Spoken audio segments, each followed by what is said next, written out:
Okay. Alright, I don't know what happened there. That was strange.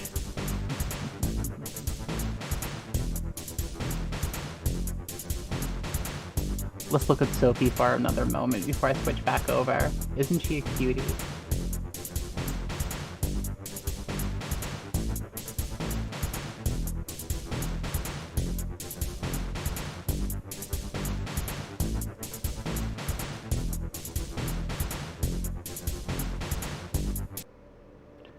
Okay, alright.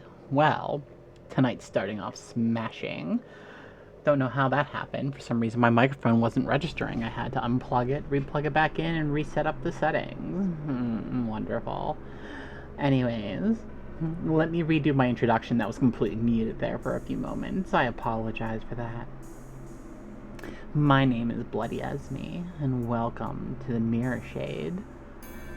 Tonight we're going to be looking at SCPs and deciding how creepily cool they are. We're going to be going over SCP-004 to SCP-014. We're doing them in order like this, just this once, just to see how the format works out. And if it works out well, I'll be taking community submissions moving forward. That said, how are you doing tonight, Faceless Jack? And how are you, Lord Nix? And Zombro, how are you doing? I hope you've all been fantastic. I'm so happy to see you here tonight. Hey, Runase, I'm happy to see you as well. How are you doing? I hope you're doing fantastic as well.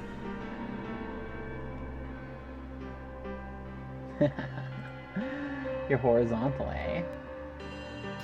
Nothing wrong with that. Let me just fix something real quick here. Turn my noise gate back on.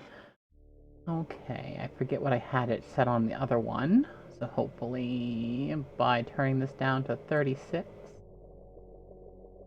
Can you hear me okay? Am I cutting off at all when I talk? I want to cut off the noise in the background.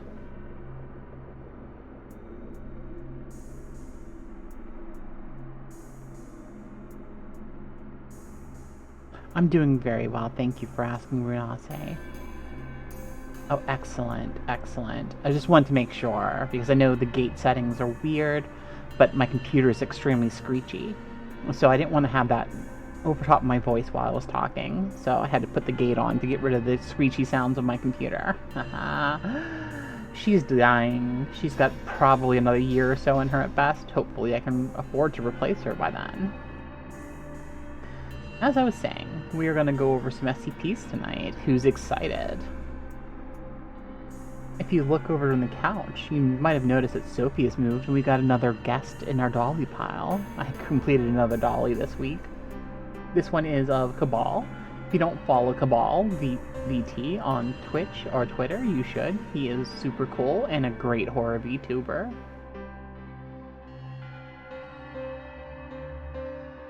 Tomorrow night, we're actually going to be trying to get 2 more dollies done. We're going to be doing one of Hieroglyph of the Menagerie Manor, and we're also going to try to do Demon Queen Vivi. We're probably only going to get Hyro done and Demon Queen Vivi started. I don't think I'm going to be able to finish her tomorrow night, because she's got a pretty complex design, and I want to do it dolly justice.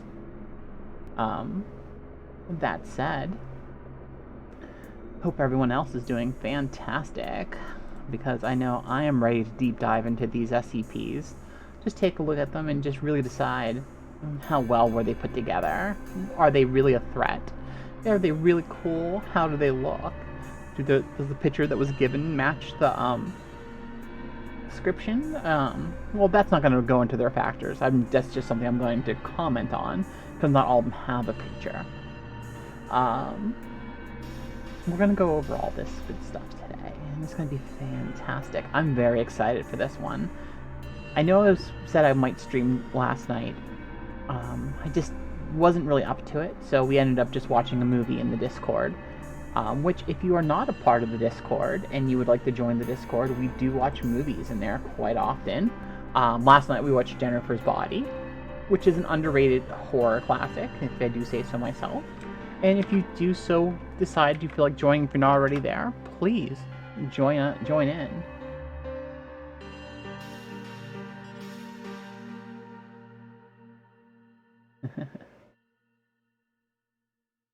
Yeah, it was fun, Jack. It was a good time. Oh, thanks for stopping by, Renase. I always appreciate when you stop by. I know I stream really late for you. Hopefully on Sunday, I can do something really fun that you'll be able to sit down and watch for a little bit. Because I always stream earlier on Sundays. Okay. So that said, let's switch on over to our screen. Let me get some music set up for, well, so while we're watching that, so let's get ourselves.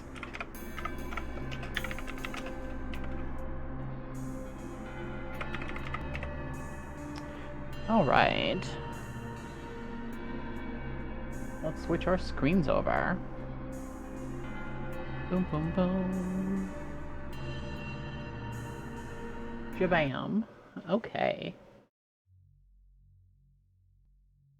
So we're going to play with the volume on this a little bit because I do think this is going to spike on me a little bit when it gets to the spiky parts. I'm going to turn it down to halfway right now. So I think it should be fine, but it's probably going to be a little bit low for the first few parts of this because it's very quiet in the beginning. And then we'll have some music, and we'll go from there. All right, my lovelies. Let's start with SCP-004. SCP-004. Object Class, Euclid. Special Containment Procedures. When handling items SCP-004-2 through SCP-004-13, proper procedure is vital. The items are not permitted to be moved off-site unless accompanied by 2 Level 4 security personnel. Under no circumstances should any other component of SCP-004 be taken through SCP-004-1. The effects of doing so are as yet unknown. The current cost of experimentation makes further research impractical. Should any of the objects contained within SCP-004-1 breach containment, or the facility be breached, the keys must be brought inside the door and the door closed prior to activation of Site-62's on-site warhead. Unauthorized removal of keys from the testing area is grounds for immediate termination. Level 1 clearance is required for basic access to SCP-004-1. Level 4 clearance is required for use of SCP-004-2-13. So, in case you haven't figured it out, SCP-004 is a door. Let's get into what this door does. Let's go with the description.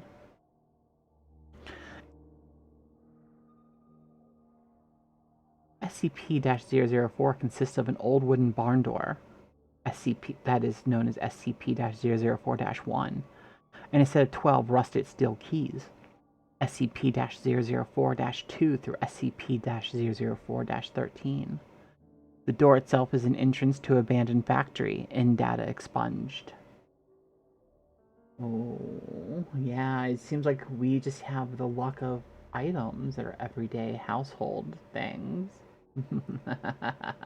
You never know when that toaster is going to transform and take you out, now do you?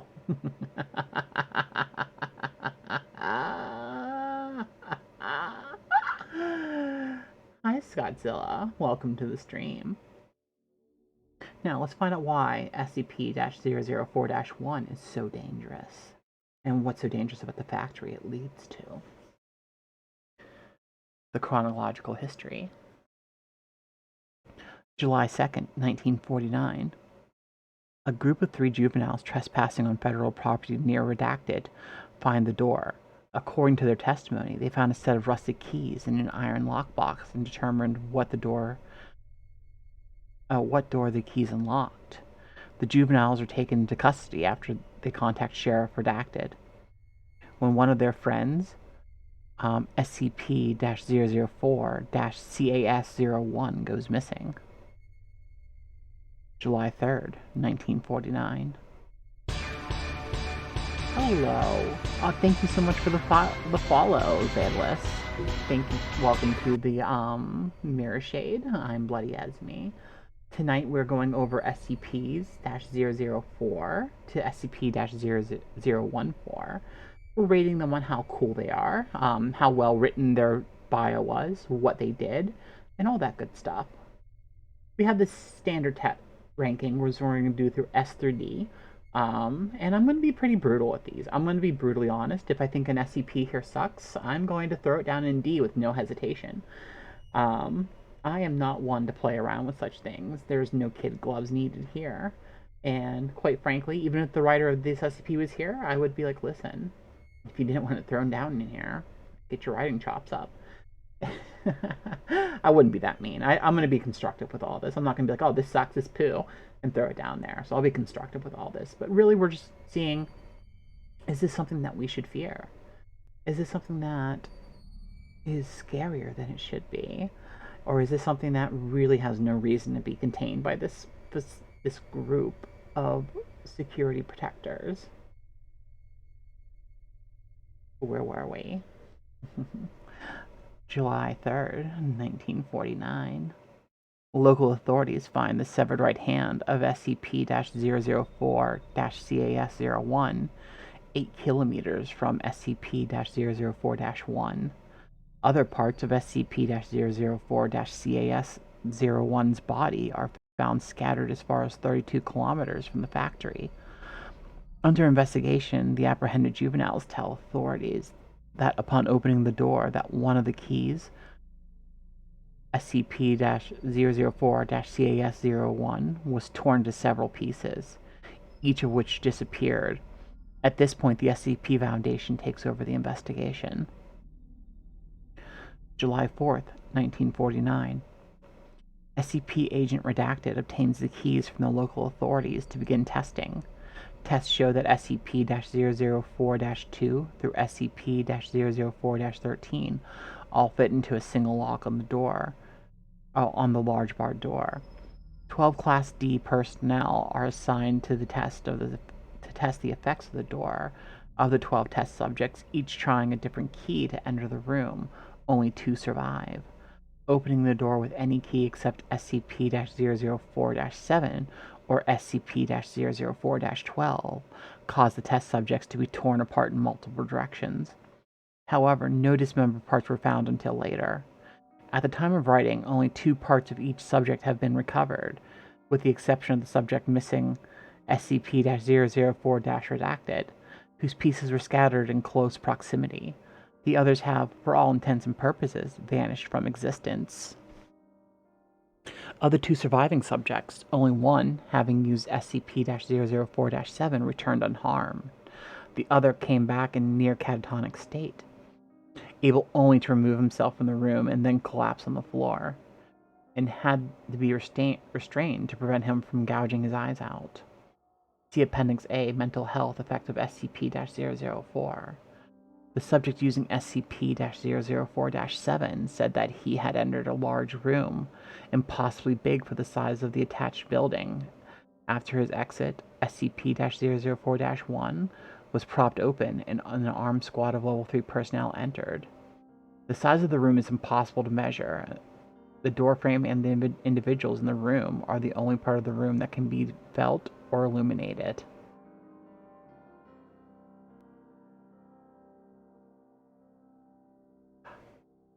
I don't think people truly believe in the SCPs. I think people realize that these are submitted works of fiction to a fictitious organization. And the point of the SCPs is just really like how much of a creepy entity can you create and how much of a fandom and mystery can you put behind it. A lot of people, when they get into SCPs, are into them just because the creatures are cool or the concepts behind the SCP are really neat, and they grow a fandom. I don't think anyone truly knows they're real, thinks they're real, as the fact that there are writing submission instructions on the site to submit your own SCP. I'm actually currently working on one for myself. So this really just more works of fiction, of creatures of mass terror and fantasy. So that's really what they are, more than anything else. So think of them as fan fictions, but they are classified like government documents. Oh no, is your internet acting up again, Jack? I'm so sorry to hear that. Mine was acting up all day today, too. Next entry, July 16th, 1949. The juvenile suspects in Sheriff Redacted are terminated. August 2nd, 1949. Redacted is declared a hazardous area due to unexploded ordnance and fences erected in order to prevent civilian ingress. Tests to determine the safety of exposure to environment behind SCP-004-1 begin.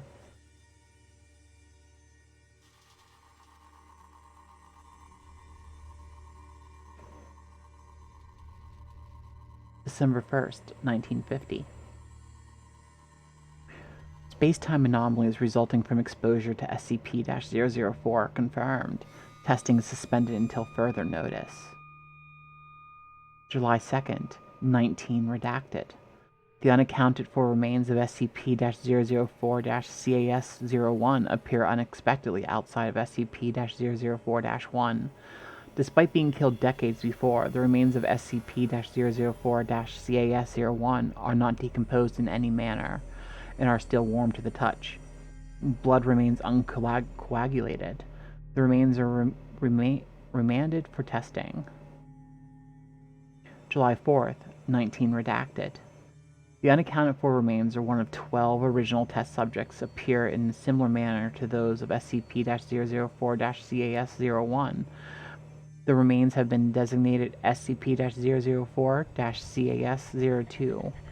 Records suggest that both SCP-004-CAS-01 and CAS-02 used SCP-004-redacted.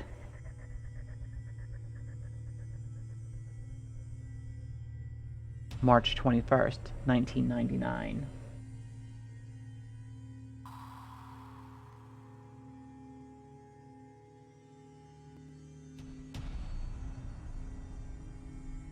With massive proliferation of nuclear weapons and World War III only redacted years away, construction has begun on the site inside of SCP-004-1. The site is to stockpile for redacted person days.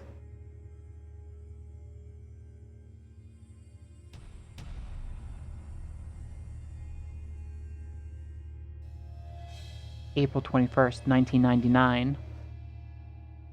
Redacted has ordered the site inside of SCP-004-1 to be expanded to include emergency storage for all mobile SCP-redacted specimens and a petable database for the storage of all SCP data.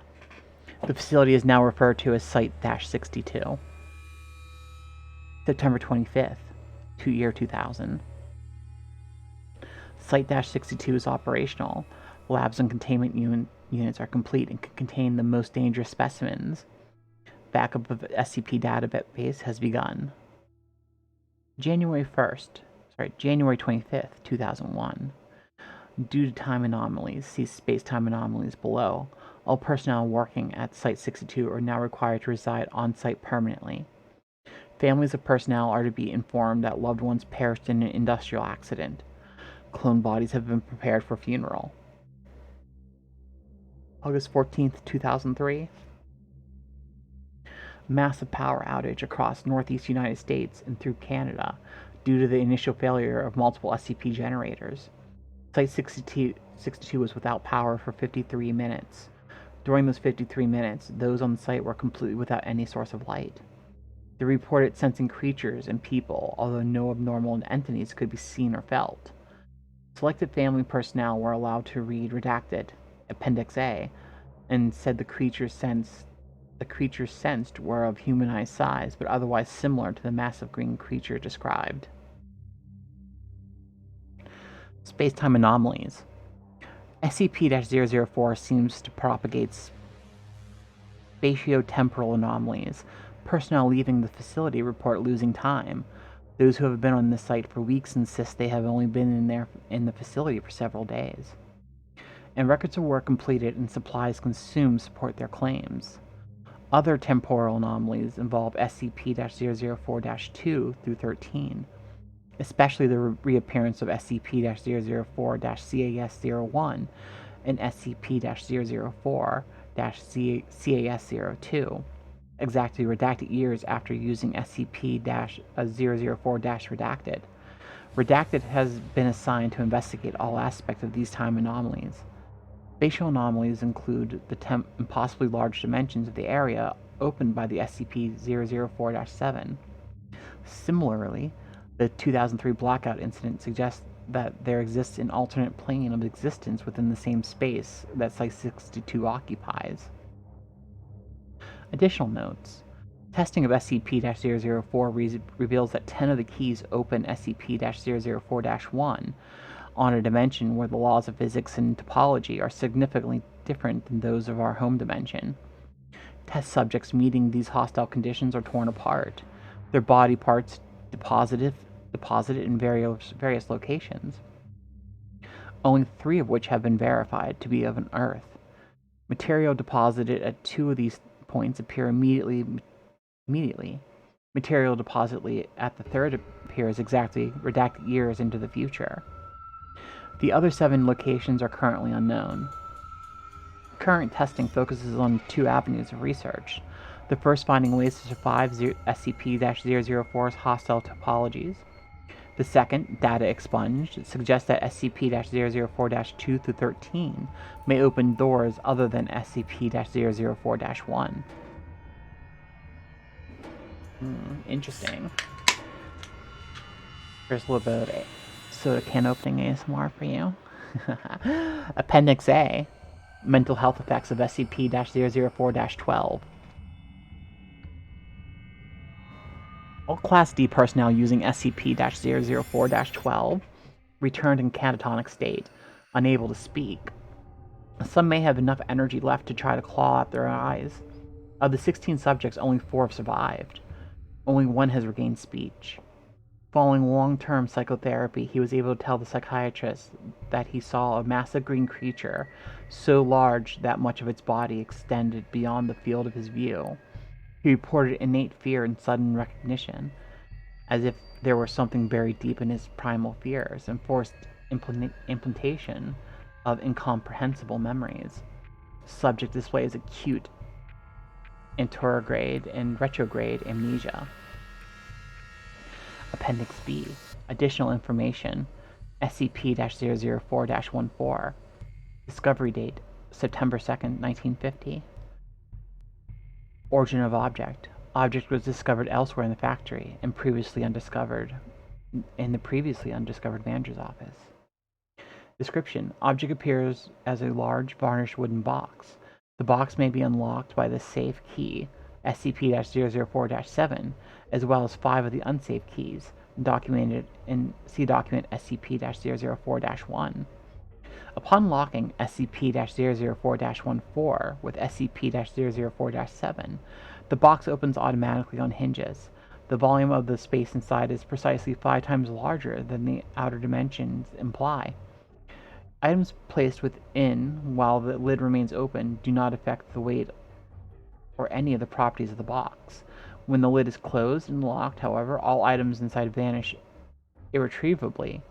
Personnel locked inside the box are also irretrievable, although losing personnel in this fashion appears to affect significantly the dreams experienced by data expunged, thus ending the entry for SCP-004. So with this one, it's a really neat concept, I feel. It's a forbidden door with many keys to open it up to other planes of existence and reality. The fact that most of them, except for 2 of them, are instantly deadly, and one of the 2 that aren't instantly deadly is psychologically traumatizing, is interesting. The fact that 1 is safe and opens up into a large room in which this organization has decided to expand is also something that's very interesting. I would have been interested to hear more about the box, or the experiments that happened with the box and what the keys did to the box, but they didn't go into that. Overall, I think this is a cool concept. The writing on this wasn't bad, and I do like the fact that it spanned several decades. But it is simply just a door that leads to many places. So since it's just a door, and it's not a creature or anything like that, and it was good, I'm going to rank this at a B. Because it wasn't bad by any means, but it wasn't something that stood out to me going, oh, this is amazing, I want to learn more about this. It's just kind of like something you could shrug and be like, okay, cool, they have a door that goes to many places depending on the key you use. I think the writing in this was good. The use of the redacted on certain things to leave some mystery to it was also well done and well placed. The only thing that I was a little bit disappointed on is that we didn't really get too far into the creature behind SCP-004-12. I would have liked it, had better description of that other than just a large green creature. I wish they would have said whether it was scaly or furry, giving you some other descriptive other than just large green creature. And ultimately, I think that and the lack of describing what the box does is what made me put it at a B. Overall, this could have been up to an A had they just put a little more descriptors into the rooms that were explored in the box itself after they found it, because the box just seemed like something they tacked on as an afterthought. All right, let's go to SCP-005. Let's see what this spooky thing does for us. SCP-005, the skeleton key. So we're following the 12 rusted keys in a door with another skeleton, with another key. Interesting. SCP-005, Object Class Safe. Special Containment Procedures. SCP-005 possesses no immediate risk in any direct sense. Even so, its unique functions require special measures to be taken to restrict access and manipulation of the object. Approval of at least one Level 4 personnel is required for the removal of the object from its containment area. Description. In appearance, SCP-005 resembles an ornate key displaying the characteristics of a typical mass-produced key used in the 1920s. The key is discovered when a civilian used it to infiltrate a high-security facility. SCP-005 seems to have the unique ability to open any and all forms of lock. See Appendix A. Be they mechanical or digital, with relative ease. The origin of this ability has yet to be determined. Additional notes. SCP-005 may be used as a replacement for lost security passes, but only under the supervision of at least one Level 4 personnel. SCP-005 may not be used for vending machine repairs, opening lockers, or for any personnel's spare home key. Removal of the object from the compound will result in immediate termination. Appendix A. While SCP-005 has been shown to be effective in removing almost any form of locking device, further experiments have shown that efforts to disguise the purpose or identity of the lock have proven at least somewhat successful in defeating SCP-005's ability. In approximately 50% of cases where a volunteer was not able to identify a locking device, SCP-005 was not successful in deactivating the device. Due to these results, SCP-005 has been tentatively classified as sentient, and further tests are being run to determine the cognitive abilities. However, there are no results that show any traits that prevent it from being able to identify any particular locking device, only that the aforementioned device has been heavily concealed and disguised. And that's the full entry for SCP-005. This one is a little bit of a letdown. I'm not going to lie. While it's neat to have a key that can unlock any device, that may even be sentient, I don't think that this SCP is particularly interesting or well written about. They don't go into any, I guess there's not a lot of experiments you could do with this key, and they really kind of went over what they were able to do. And I appreciate that they add the little touch of it being sentient onto there. But overall, this one is one of the weaker SCPs, I think, on the list. So I'm going to put SCP-005 in the D rank. I just don't think that it was interesting enough to make me go, oh, let me see what else we can learn about this. It's definitely a cool tool. It's something that can have a lot of use for a lot of things. But as to making me want to find out more about it, or its origins, or where it came from, this entry didn't do much to spark my interest or imagination in that regards. So I do have to firmly put this in the D category. Up next, SCP-006.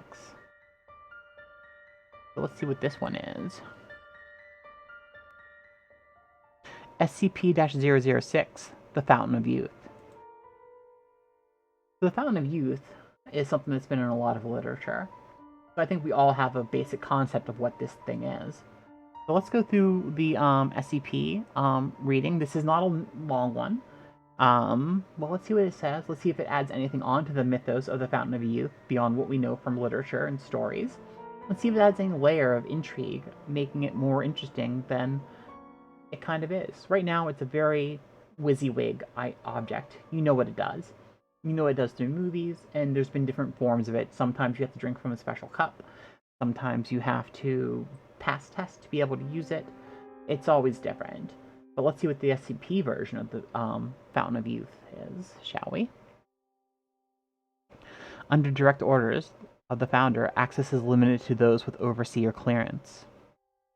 Overseer clearance granted. SCP-006. Object class, safe.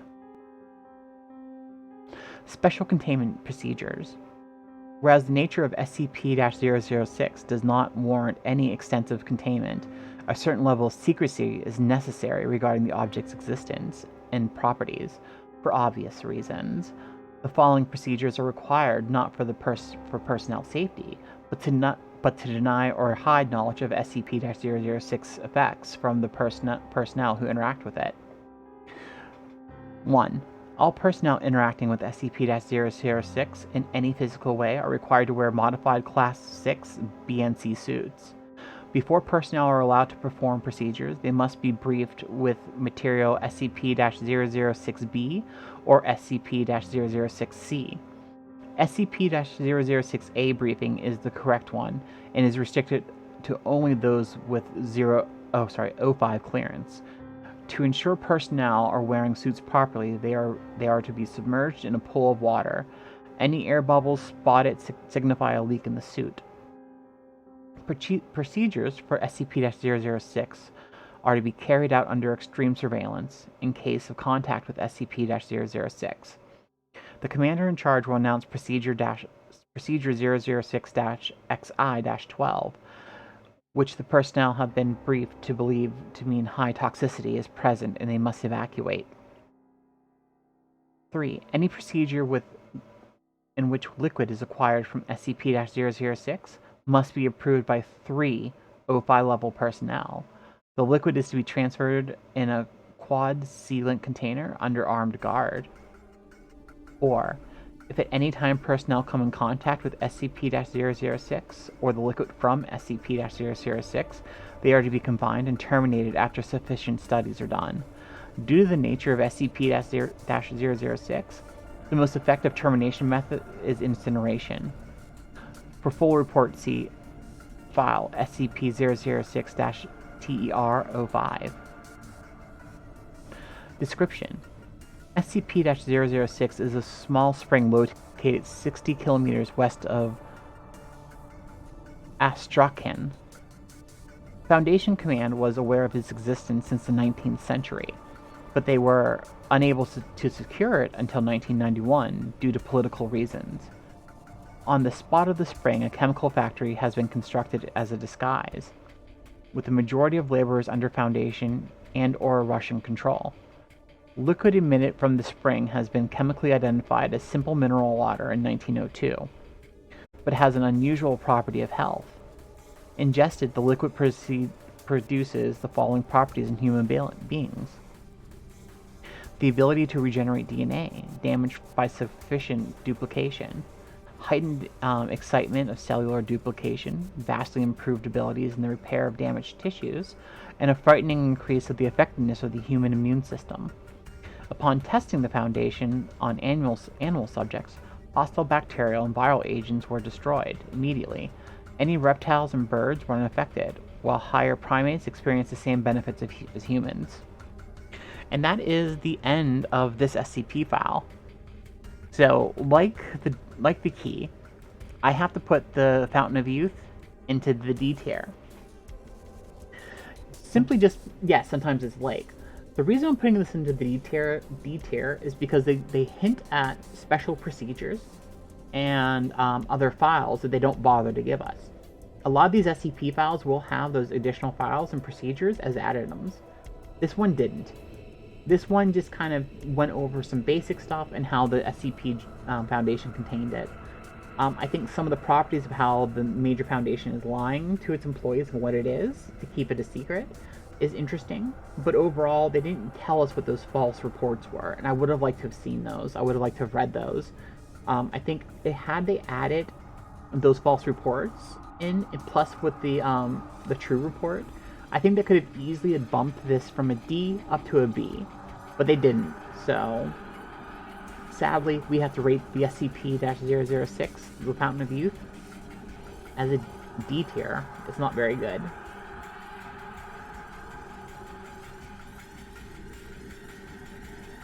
Aw, I appreciate that.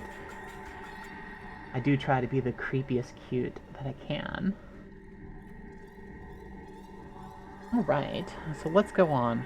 Let me see what else we have here. Hold on here, let me just answer a text real quick here. It's an important one.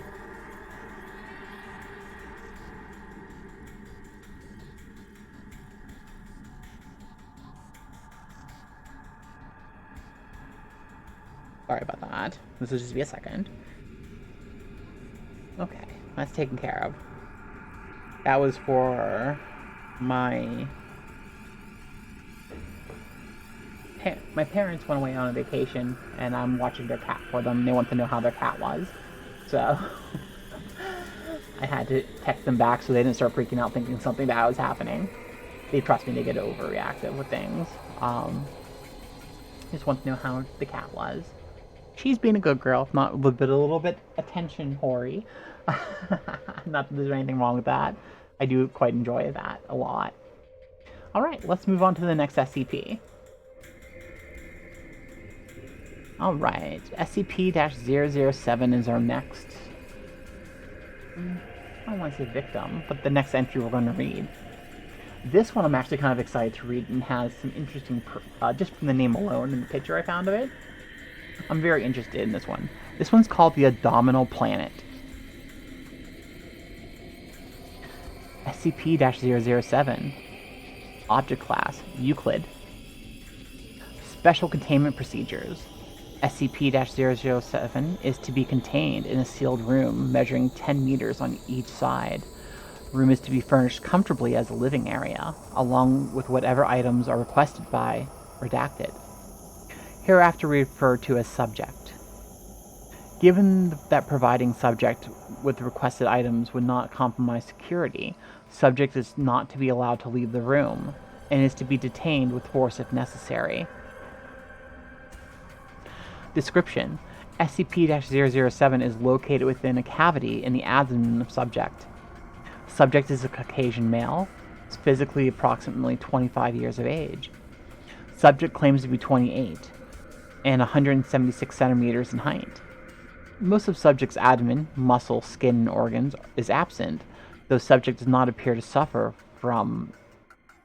because of this. Instead of normal flesh, a sphere composed of composed of soil and water is present, though it does not actually come into contact with the Subject's body at any point. The sphere appears to be, in most respects, a miniature near duplicate of the Earth, approximately 60 centimeters in diameter, although continental alignment is not consistent with that of any alignment known in Earth's history. The sphere has its own weather patterns and negligible gravitational pull, in addition to microscopic organisms somewhat resembling those of modern-day Earth inhabiting it. 2 intelligent species have been observed, though contact and communication with either has yet to be made. Technology levels of observed species must be checked at least once a week, and as of redacted date, are approximately equal to that of the 15th century Earth. Subject claims to be named Redacted, but no records of such person can be found. Subject does not require food or water, and while he has been observed consuming both, what happens to such substances after being swallowed is unknown. Subject is intelligent. IQ has been measured at 128, and amiable in regards and regards the planet in his abdomen as a minor curiosity about his body. Subject seems to experience no stress about his unusual condition. When questioned about the planet's origins, subject replied, "I just woke up one day and there it was. I don't have any idea how it got there." Subject has provided a social security number and a driver's license number and requested that they be checked against known records. When checked, it was discovered that neither had yet been allocated. Dr. Redacted has a weekly chess game with subject, during which subject's mental health is evaluated. Dr. Redacted reports that subject does not seem to mind the restricted living environment and has yet to attempt to escape or show signs of violence or mental illness. Though he has repeatedly requested a computer with an internet connection, it is recommended that this not be provided as it may be used to compromise security. So this one again is a short one. So I want to rate this one higher just because I think it's very creative. But they didn't go. They mentioned that the planet has two species on there with intelligence, but they don't tell us anything about them, anything that they look like, or anything like that. They just say there's two intelligent species. They don't say whether they're humanoid or if they have turned into something else. Maybe they could be of other origin other than primate. So I think the fact that they don't go into those details have taken a lot of it away. So for being so short, with so little detail, I have to put this in C. The reason why it's not getting D is because it's a very, very cool idea, and it has me interested. I actually want to learn more about this. I want to learn more about the planet inside of the subject, and I want to learn more about the life inside of the planet and subject, and even subject themselves, since subject doesn't seem to have an ID or a social security number that actually matches any known number. So I definitely have some interest in learning more about this SCP. I'm actually very disappointed that it was so short with so little detail. For that reason alone, it has to be ranked at C. If they had just given more detail onto the races living inside of it, or anything more, it would have easily been a B or an A tier, because the idea of it is so cool. But because there's so little writing inside of it, I do have to rank SCP-007 as C. Alright. This next entry, I think, is going to be rather a lot of interest to Zombro. This is SCP-008. SCP-008. Zombie Plague.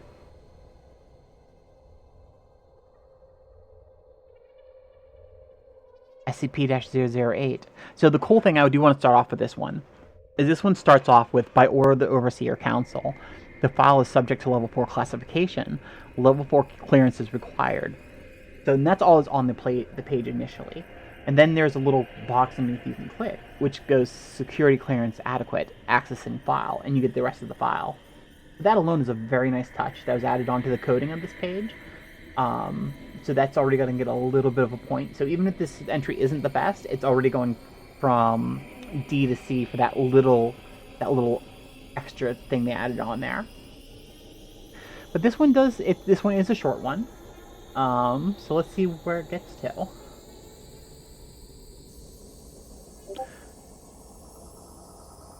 Okay.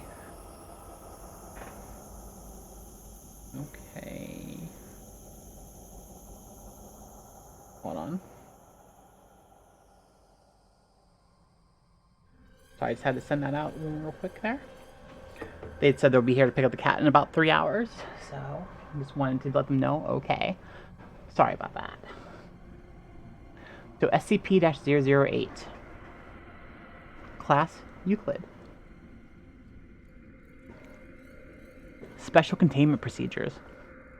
SCP-008 samples have been deemed Class 5 extreme biological hazards, and all related protocols apply.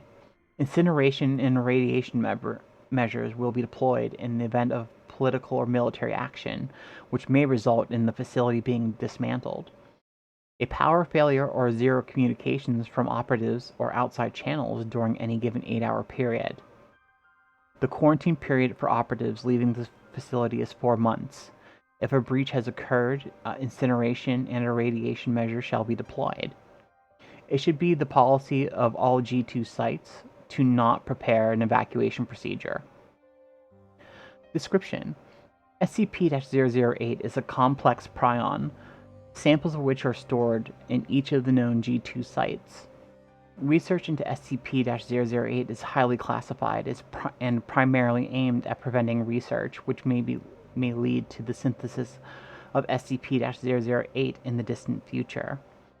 Traits of the SCP-008 prion include 100% infectiousness, 100% lethality, transmission through exposed mucous membranes and all bodily fluids, not airborne or waterborne.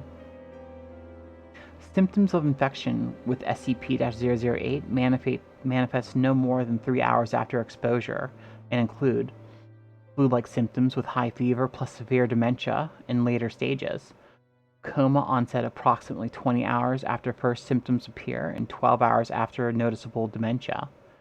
Coma onset will be considered onset of death. A period of sporadic cellular necrosis occurs, which comes to resemble a gangrene. Surviving tissues assume its original function and is highly resilient. Red blood cells greatly increase oxygen storage capacity, resulting in slower blood flow and increased muscle endurance and strength. Nervous and muscular systems are unaffected by total organ failure for several hours. Metabolism may decrease to extremely low levels, allowing subject to survive for over 10 years without nutrition. High blood viscosity results in negligible blood flow from gunshot, puncture, or slashing injuries. Conditioned behavior, motor controls, and instinctive behavioral mechanisms are damaged, and cognitive abilities are severely retarded and erratic. Animals experience excessive brain necrosis and are inactive. A subject can adapt to its damaged nervous system, but is limited to basic physical activities, including standing up, balancing on 2 legs, walking, biting, grabbing, and crawling. Subject will energetically move towards sights, sounds, and smells it associates with living humans. Subject will attempt to ingest living humans if physical contact is made. Neutralizing fully infected subjects requires significant cranial trauma. There is a strong evidence that suggests SCP-008 itself did not form naturally on Earth. Some variants of similar complexity would have displaced much of the ecosystem in 1959. A short collaborative effort with the USSR to locate G2 sites and eliminate SCP-008 was negotiated following the discovery. The status of SCP-008 in Russian custody since collaboration ended is unknown. Addendum SCP-008-1. SCP-500 has been found to be able to completely cure SCP-008 even in the advanced stages of the disease. So that's all they give us for that one. So that's all they give us for the zombie plague. Very little detail, although you don't need a lot of detail for this, although I wish they would have gone into some sort of origin for it. That being said, because of such little detail, but the really cool beginning of the thing, I'm going to put this in the C tier. If it didn't have the really cool interactive part in the beginning where you had to open the file up, it would have been a D tier just for the lack of information on it. Overall, not terrible. I mean, it is what a zombie plague can do, but I wish they would have gone into more detail of how it was discovered or created, which they didn't do, which I was a little bit sad of. They mentioned an incident in 1959, but they don't go into what that incident was or what caused this to be discovered. So for that reason alone, we're going to C tier this. Would be D tier if not for that little touch in the beginning.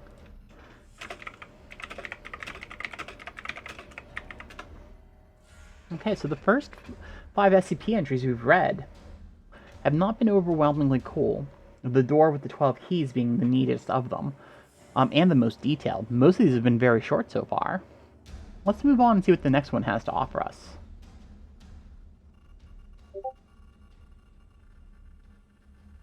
Okay. Up next is SCP-009, Red Ice. This one's a much longer entry than the previous couple. So let's see if this one can pique our interest and get a higher tier on our ratings.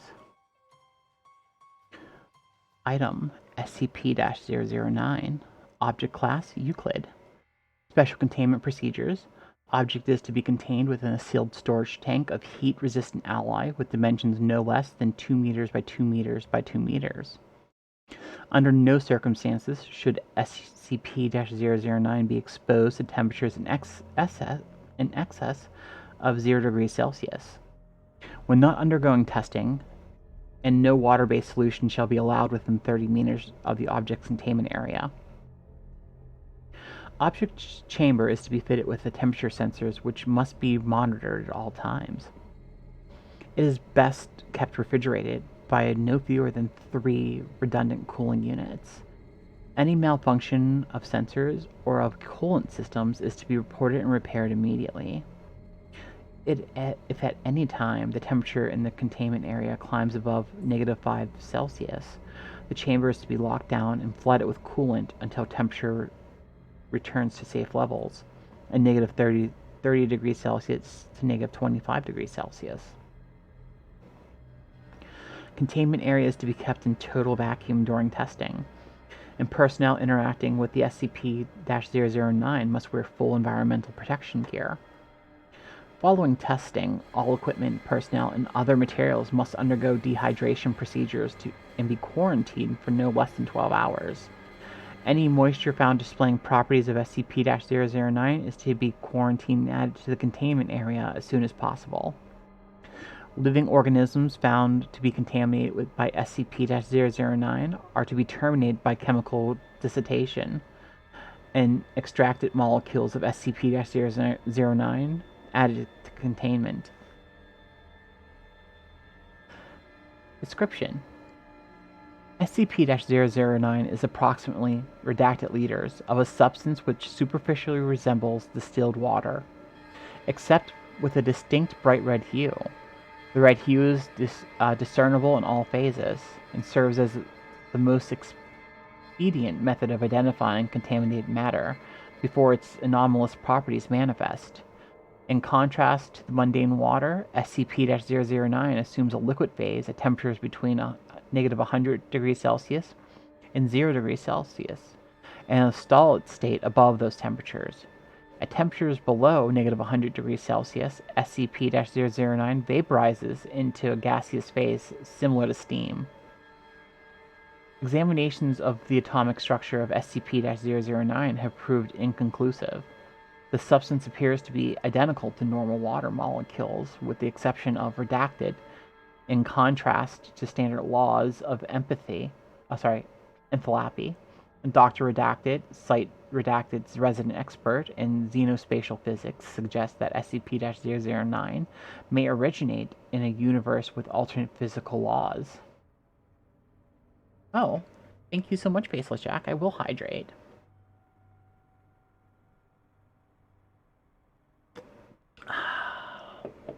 I appreciate that. The most hazardous property of SCP-009, however, is its ability to contaminate normal H2O.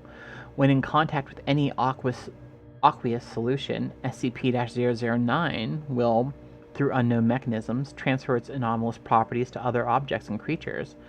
Testing has shown it capable of assimilating ice, steam, tea, fruit juice, seawater, blood, and data expunged. The time it takes for this process to occur varies depending on the temperature for exact chemical composition of affected matter, and had been observed in taking between 3 minutes and redacted hours. Experiments on D-class personnel have illustrated the process of conversion by any substance which has been bound to follow a consistent pattern. 1. Initial exposure. Subject is exposed to SCP-009 and it begins assimilating any moisture present on the exposed surface. Creatures in this stage do not commonly notice any unusual symptoms except for a slight warming sensation. Surface conversion. Frost begins to form on the exposed area as the heat produced by the subject in SCP-009 itself raises its temperature above 0 degrees Celsius. This stage can take anywhere from 1 minute to redacted hours, during which time subjects begin to feel redacted crystals from the epidermis. 3. Deep tissue conversion. Exceptional exponential increase in temperature of SCP-009 causes runaway reaction throughout subject's body, resulting in redacted. Actual blood loss is minimal due to the ice crystals, redacted, allowing subjects to remain alive and conscious for up to redacted hours. 4. Data expunged. Testing on D-Class personnel was discontinued as of April 23rd, 2000 redacted. Addendum. Circumstances of retrieval. Subject was found in redacted Alaska on 11/05/19 redacted. The Foundation became involved after reports were obtained from the native redacted tribe, who came across mangled bodies of a team of seal hunters which had apparently been shipwrecked redacted kilometers from the village. All victims were found encased in red ice. Cause of death recorded as internal bleeding. Through closer examination, found redacted. It is surmised that the low ambient temperature in the area retarded the freezing process. This prolonged time to total conversion by redacted hours and allowed the victim to remain conscious until data expunged. Origin of SCP-009 is currently unknown. Investigation into similar events of materials in the area is ongoing. Evidence at the scene suggests redacted possibly involving SCP-redacted. See Exploration Log A009-1 for details. Addendum. After initial report and retrieval of specimens, it was confirmed that the arachnoid entity found by the MTF-B7, see attached file, was indeed previously unknown instance of SCP-3023. Investigation has revealed the instance originated in redacted as a result of data expunged. Addendum. December 6, 19 redacted. After repeated inquiries, it should be noticed that a portion of the coastline upon which the initial victims were found was barren rock, approximately redacted meters away from the seashore, and was sufficiently dry and cold to prevent significant contamination of the surrounding area. Had the site been closer to the water, there is little doubt of an extinction level event would have ensued. Consideration for upgrading SCP-009 to Keter class under review. Addendum. 12/16/2000 redacted. Supercooling of the SCP-009 for the purpose of experimentation is disallowed until further notice. Personnel are advised that the liquid nitrogen is only to be used on the subject in controlled amounts, and only until temperatures have reached acceptable levels. Related note, possible application of SCP-009 in cold fusion research pending evaluation. Memo from the O-5 Command, January 9th, 2000 redacted. We've decided to keep this thing Euclid for now. We understand that the concerns raised, but as long as you keep the power on and nobody goes near its containment area, there shouldn't be a problem. That's why we're keeping it site redacted after all. As for the cold fusion research, we're putting a pin in that for now. Frankly, we don't have it in the budget for another snafu like site redacted. The salvage team hasn't found Dr. Redacted's body. So this one does actually have the exploration log on there that we can go over to, which is pretty cool. Let me see how long this is. This is pretty long. We're going to go over it, though, since the other ones were also short. Exploration log from November 5th, 19 redacted. Situational report. Mobile Task Force Beta 7, the Hazmatters, was deployed to recovery site to catalog and safely retrieve samples of SCP-009 for transport to site. Redacted. Agent Redacted Bryce, MTF-B7, made a visual inspection of the area and noted 3 Bodies, all male, between the ages of Redacted and 40 years. Dr. Redacted, also on site, surmised that relative position of subjects that Mr. Redacted, age 32, hereafter referred to as Subject 0, was the origin point of Redacted. Subsequent subjects are presumed to have exposed to SCP-009 while attempting to help Subject 0 back to the wreckage of the boat. During standard perimeter sweep, Agent Redacted Hughes located what appeared to be humanoid tracks leading northeast. After brief deliberation, a three-man team consisting of Agents Hughes, Whitmore, and Cassidy was dispatched to investigate potential security breach. Begin log 642 EST. Agent Hughes, we found something. Control, it's a cave. The tracks lead inside. Control, copy Hughes. What do you see? Hughes, looks like a crack in the ice. It's maybe a meter tall. The opening's not very wide. Agent Whitmore, Captain, we got a body. Unidentified shuffling noises are heard. Control, we don't copy Hughes. Repeat. Hughes, there's a subject here. Control frozen in the ship and in the skip. Male, about 15. Looks like he was trying to crawl away from something. There's a spear gun here, also frozen, but it's been fired. Control, any signs of trauma? There's a pause. Agent Cassidy, without touching him, I can't be sure, but it looks like he was stabbed by something. See how he's gripping his chest here? Right where the spike is growing out. He might have been attacked. Hughes, did you hear her, Control? Control, affirmative. Tag the coordinates for recovery and proceed into the cave. Whitmore, we using live fire, Captain? Hughes, there might be hostiles, so yes, but keep them single shot mode. Don't want the guns getting too hot. Cassidy, good call. Don't want to end up like this guy. Whitmore, unintelligible. That's for sure. The agents ready their weapons and proceed. Approximately 2 minutes pass. Whitmore, unintelligible. Control, please repeat. Hughes, we didn't copy. There's a chamber in here. Control, I'd say 5 or 6 meters in diameter. It's filled with red ice in the middle. There's a pole, looks about 3 meters wide. Depth unknown. Cassidy, the fuck hat. Screams are heard. Gunfire. Control, Hughes, come in. Are there hostiles? There's a brief pause. Hughes, fucking hell.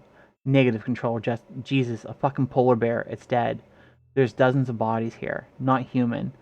I see a few seals, a snow fox, and a what the hell. Whitmore, the fuck is that?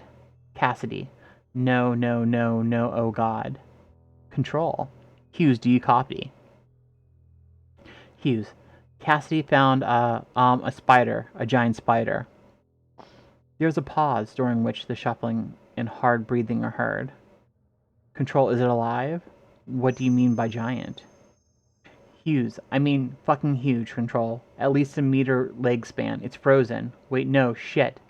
I don't see anything inside. It almost looks like it's made out of the stuff. Cassidy, unintelligible. Not possible. We're nowhere close to Germany. Whitmore, what about Germany? Cassidy, Captain, I'm pretty sure that it's the 33-3. Oh, sorry, the 3023. Control, repeat, Captain. Cassidy said the spider is SCP-3023. Control. There was a pause. Control, that's not possible, Hughes. Why would she think that? Voice elevated. I'm sure, Control. I've worked with 3023. It's an instance made of skip-9. Whitmore, wait. What's 3023? Control. That is classified. Agent Cassidy, you are to speak no more of this. If the specimen is destroyed, there is no reason to worry about it. Please continue your search. Cassidy, mumbling. But how the fuck did he get here? Hughes. We copy. Control. Cassidy, sweep the perimeter. If there's any side tunnels... Cassidy, but... Hughes, redacted. That's an order. Cassidy, unintelligible. Hughes, redacted. Check these corpses. See if there's any humans. Whitmore, on it. Agent Hughes, how deep is the pool you mentioned? Hughes, can't see the bottom. God. I'm having SCP-354 flashbacks. This is not cool. Control, focus captain. Is there anything nearby that you can use to measure the depth? Hughes pauses. Well, the spider has a spear sticking out of it. Control, can you safely retrieve it? Hughes, this should protect me, right? Control, all the same, try not to touch the affected material. Hughes, alright, I've got it. Should work. Looks to be at 1.5 meters long. Control, copy that, Hughes. Proceed with caution. There's a pause. Hughes, well, it's definitely more than a meter deep. I could go further, but I'd have to get my hand closer to the stuff. Suit or no suit, I prefer not to do that. Control, affirmative, Captain. We'll dispatch some D-class with gear to test that out. Continue your search. Hughes, copy that. Well, I guess I'm Cassidy.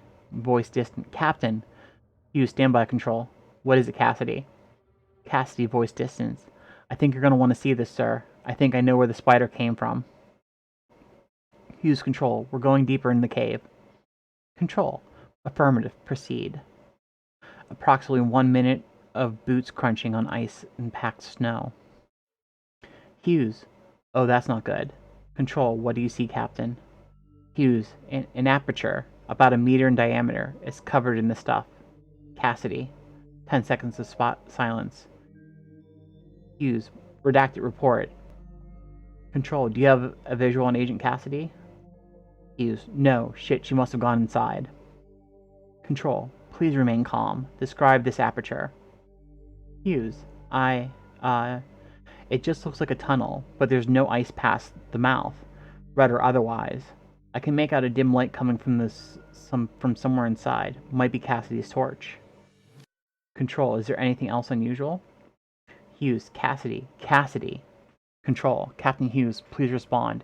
Is there anything else unusual about the tunnel? Hughes. Yeah, it's wet. The walls are. The floor. There's a puddle about a meter down. Shit. The puddle's red. A few minutes of breathing and shuffling noises. Control. Hughes. Control, did you get that? Control. Affirmative. Stand by. 30 seconds of breathing, followed by approaching footsteps. Whitmore. Yo, what's up? Where's Cassidy? Hughes. She went in there. Whitmore. Yo, Cassidy, holla back, girl.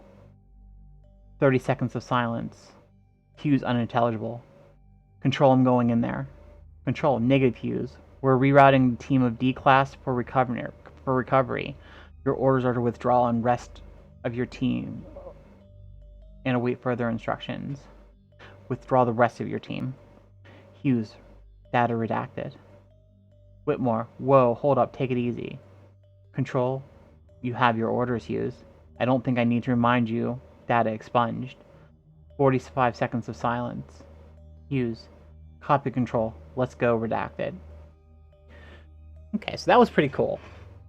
And this one actually had some extra lore onto it, and the discovery log that some of the other ones didn't have. For this reason alone, I think this one's definitely got to go get a higher ranking than some of the other ones have gotten so far. So let's go into here. I think the whole concept of the red ice is super cool. I'm really intrigued to find out more about it.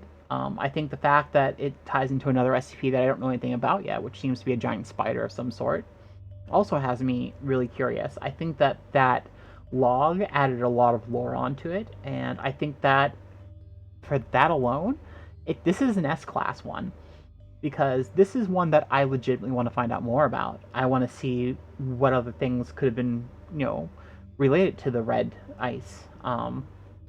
Overall, this one's fantastically well written, and probably my favorite of the ones we've done so far. So we have our first S tier. We still have 5 to go. Let's move on to the next SCP, shall we? Alright. SCP-009 is really cool. I'm going to be thinking about that quite a bit. SCP-010, Collars of Control. SCP-010, Object Class Safe. Special Containment Procedures. The objects comprising SCP-010 are to be kept in a numbered locked boxes at Site-19. They are not to be worn except by test subjects. SCP-010 are only to be removed from storage for testing.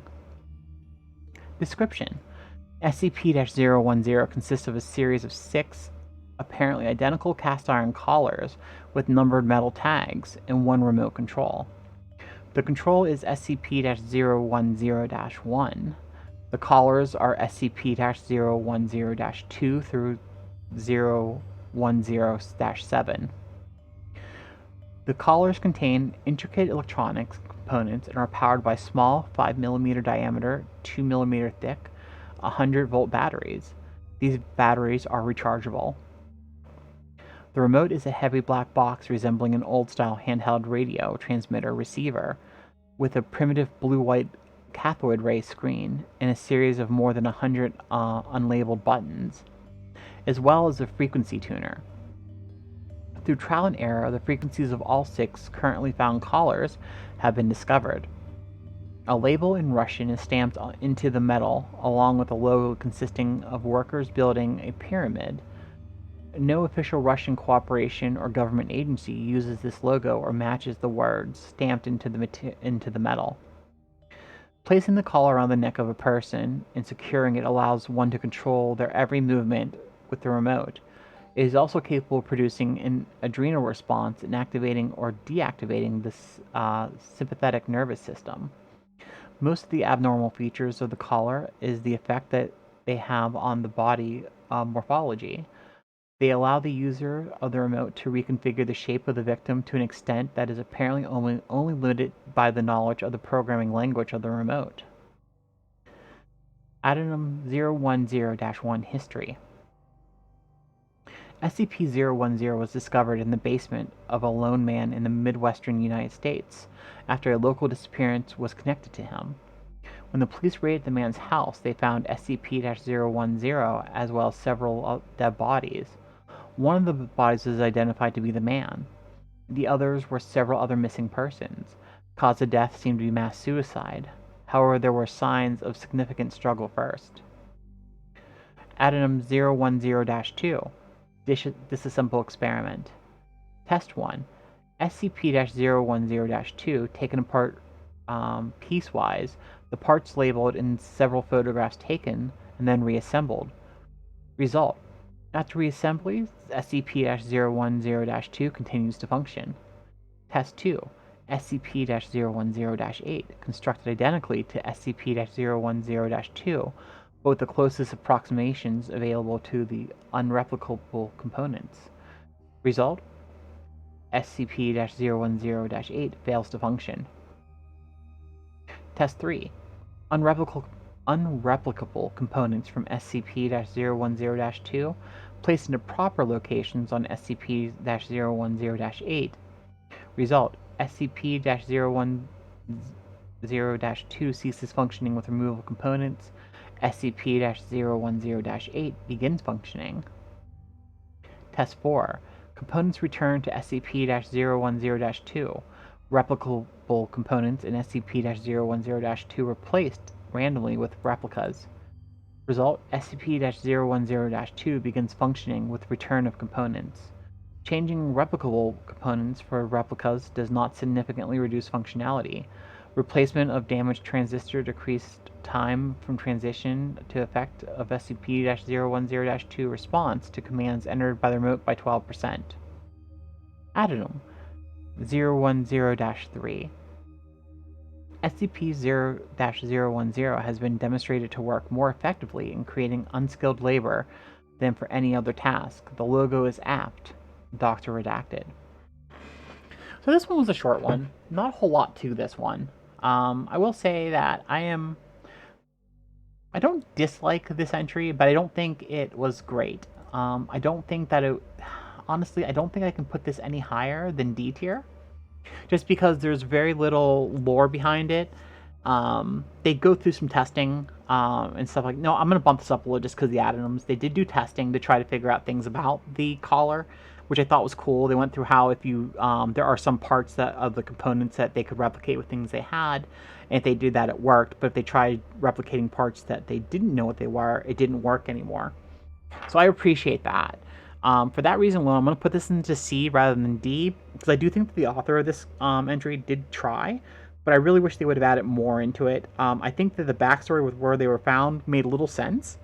I think maybe some more exploration into what happened to that instance of the house may have been, nice, because they mentioned there was some struggle, and it seemed like a giant suicide. But I think, other than just being a glossed over part, I think more information as to that where they was found could give some insight into what the collars were supposed to be. So we're gonna leave this at C. I don't think it was particularly bad. It just wasn't great. It was a little bit better than okay. So we're gonna put this into C. Okay, let's go to the next SCP. Let's see if this one has more to offer than the previous one. We're going to SCP-11.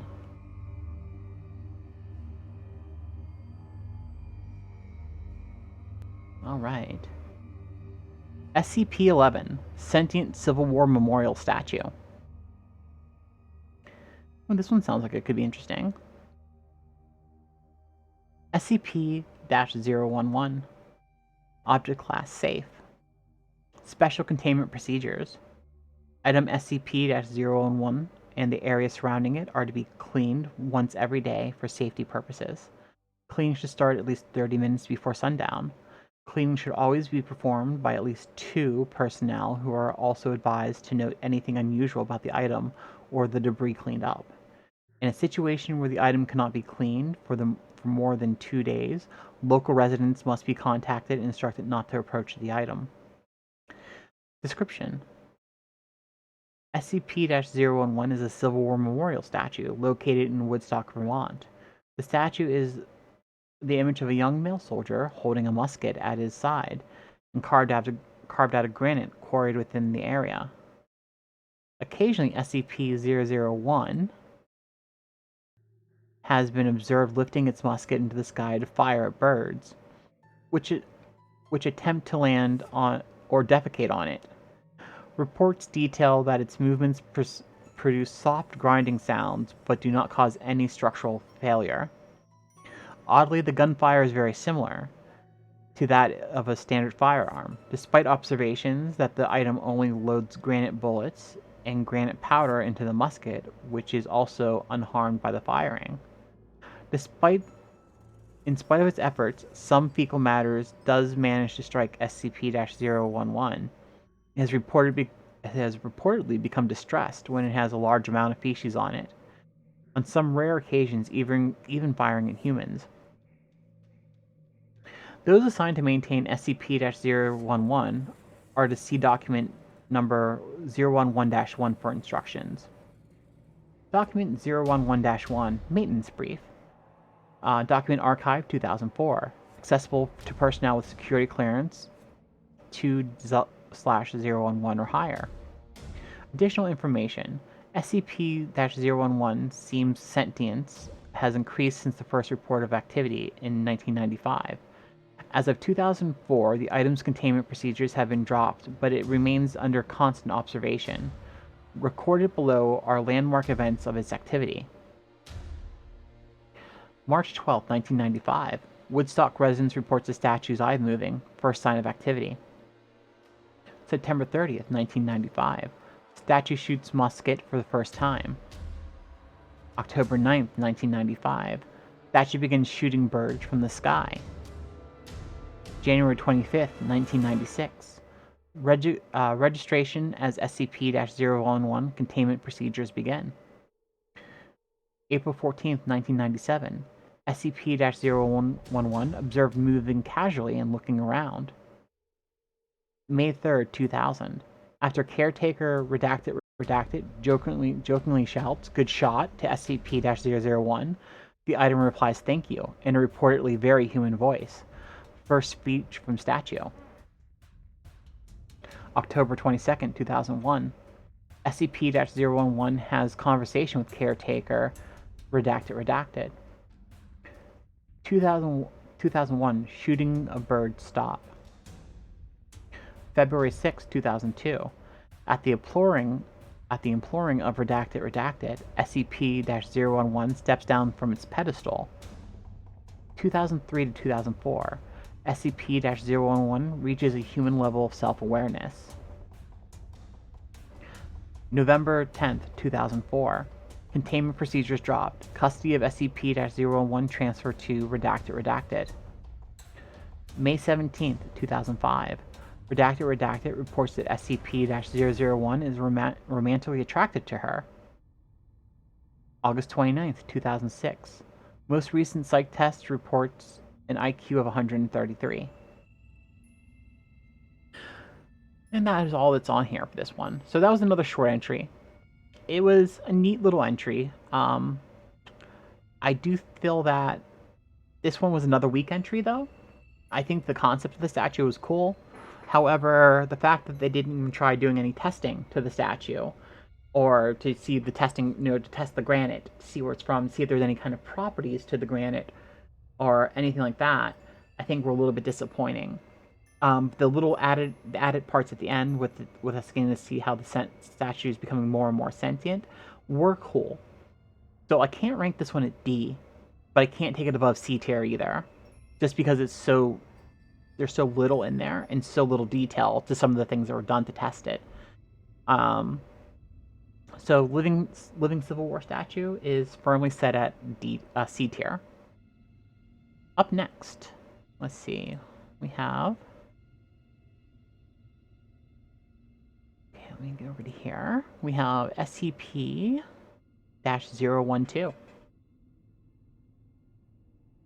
SCP-012. A bad composition. This is another short entry. SCP-012. Object Class Euclid. Special Containment Procedures. SCP-012 is to be kept in a darkened room at all times.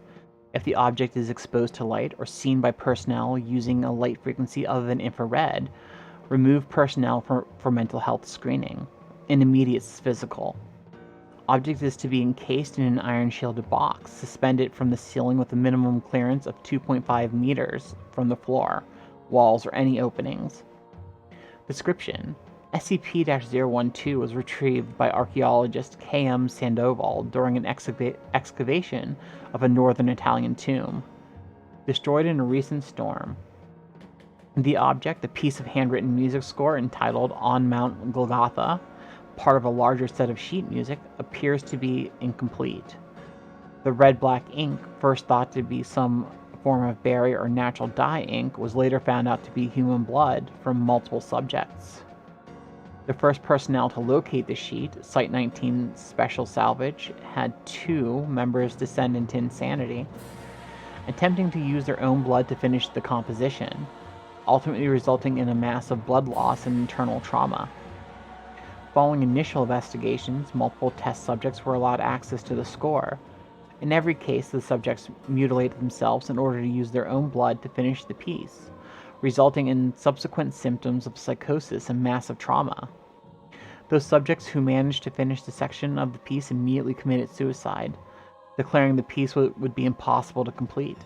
Attempts to perform the music have resulted in disagreeable cacophony, with each instrument part having no correlation or harmony with the other instruments. And that ends this entry. So this was a short one. However, this one has piqued my interest to the point where I actually want to know more about this. I want to know who started writing this, more about where it was found, more about what they think may happen if it ever does get completed. There's a lot I'd like to know about this one. So this one alone, for piquing my curiosity, is going to get put up to a C. Normally this one would have been a D, but since it had enough mystery to it to pique the curiosity to make me want to know more, I can easily put it at C, and I don't feel bad about doing that. However, because of the lack of information given in this entry, I don't feel I could raise it any higher, although the concept of the piece of music makes me want to raise it higher, but I can't due to content. So up next, we have a mewing cat, which I don't know if you all can hear or not. Yeah. Hi. Kitty wants attention. Alright, so we're going to SCP-013. SCP-013, Blue Lady Cigarettes. SCP-013, Object Safe. Special Containment Procedures. SCP-013 are to be kept in a secure storage vault at Site-66. Exposed subjects are to be monitored for differences between their symptoms. Exposed subjects are to be interviewed daily, and any changes in perception are to be logged. Description: SCP-013 is the collective designation of 242 cigarettes which have displayed similar anomalies. The most common external detail between instances is the presence of the words Blue Lady, handwritten on each cigarette in blue ink. Subjects who consume the contents of SCP-013 through inhalation will begin to perceive themselves as a specific unidentified woman. Subjects have described the woman to be aged between 25 and 35 years old, standing approximately 1.6 meter tall with an estimated weight of around 50 to 55 kilograms. Additional recurring details include cropped dark hair, blue eyes, and bright blue lipstick. Immediately after consuming the instance of SCP-0-013, subjects will gradually begin to perceive reflections of themselves of having the features of the woman, and will gradually perceive their bodies changing to reflect her appearance over the course of the following weeks. All changes are entirely mental. The subjects' bodies do not change outwardly, only their perception of themselves. These alterations are permanent and cannot be reversed. SCP-013 was discovered after the suicide of Ian Miles. Packed in a large cardboard crate in his apartment, a cursory search of the apartment uncovered several hundred sketches of a figure strongly resembling the one perceived under 013's effect.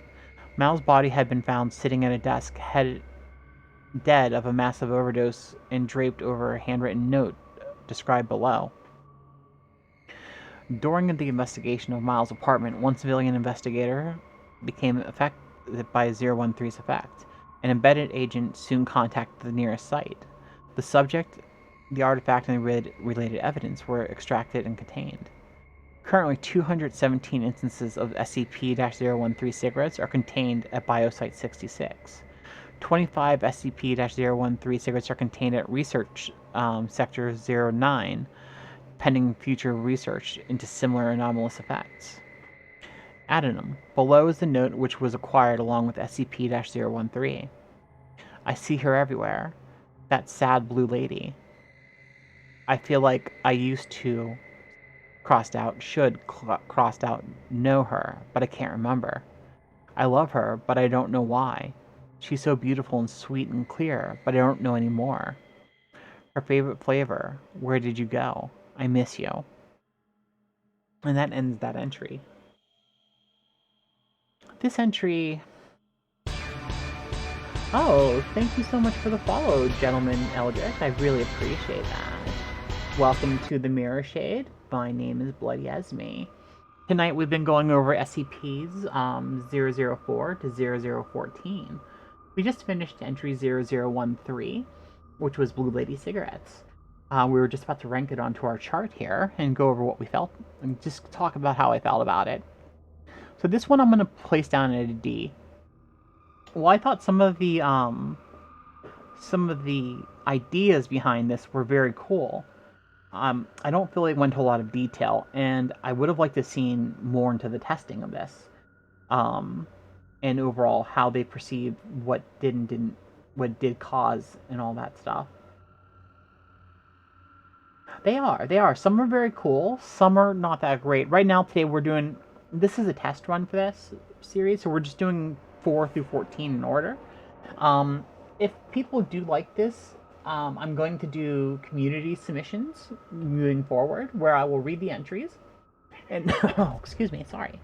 And I will rate them based on the writing. If they gave me sufficient information, made me care about the SCP or want to know more. So far, out of the the ones we've done, 10 out of the 11 that we've had on our list, only one of them managed to get the S tier, and that was the Red Ice, which I thought was fantastic. The rest of them, well, neat. Most of them only ranked at C. 3 of them ranked at D. That was the Skeleton Key, the Fountain of Youth, and Blue Lady Cigarettes. Just weren't very good or detailed, and didn't really make me want to know too much more about them. So let's move on to the last one for the evening, shall we? This is going to be SCP-014, the Concrete Man. Okay. SCP-014, Object Class Safe. Special Containment Procedures. SCP-014 is to be kept in sight redacted in a chair with arms, preferably facing the window. Music should be supplied on a regular basis, preferably constantly. The music should not include pieces originating after 1937. A security camera should be present in SCP-014's room. Description: SCP-014 is a Caucasian male, appearing approximately 30 years of age, with black hair, brown eyes, and somewhat round face. Records indicate his name is Robert Chetford. Confined in 1915 to Norwich Asylum in Connecticut for delusional insanity, claiming that he had been cursed to live forever and was slowly turning into concrete in consequence. The asylum closed in 1937, and the patients were transferred to various other facilities. SCP-014 came to the Foundation's attention in 19redacted from the rooms of a patient who seemed to be entirely immobile and showed no signs of aging. Further investigation determined the acquisition was warranted. SCP-014, in all outward appearances, a normal man, but he does not appear to age and shows no sign of processing or metabolism. He does not eat, drink, perspire, or in any other way demonstrate life functions. He breathes only to speak, and apart from his eyes and vocal apparatus, is all that appears utterly immobile. Is to all appearances utterly immobile.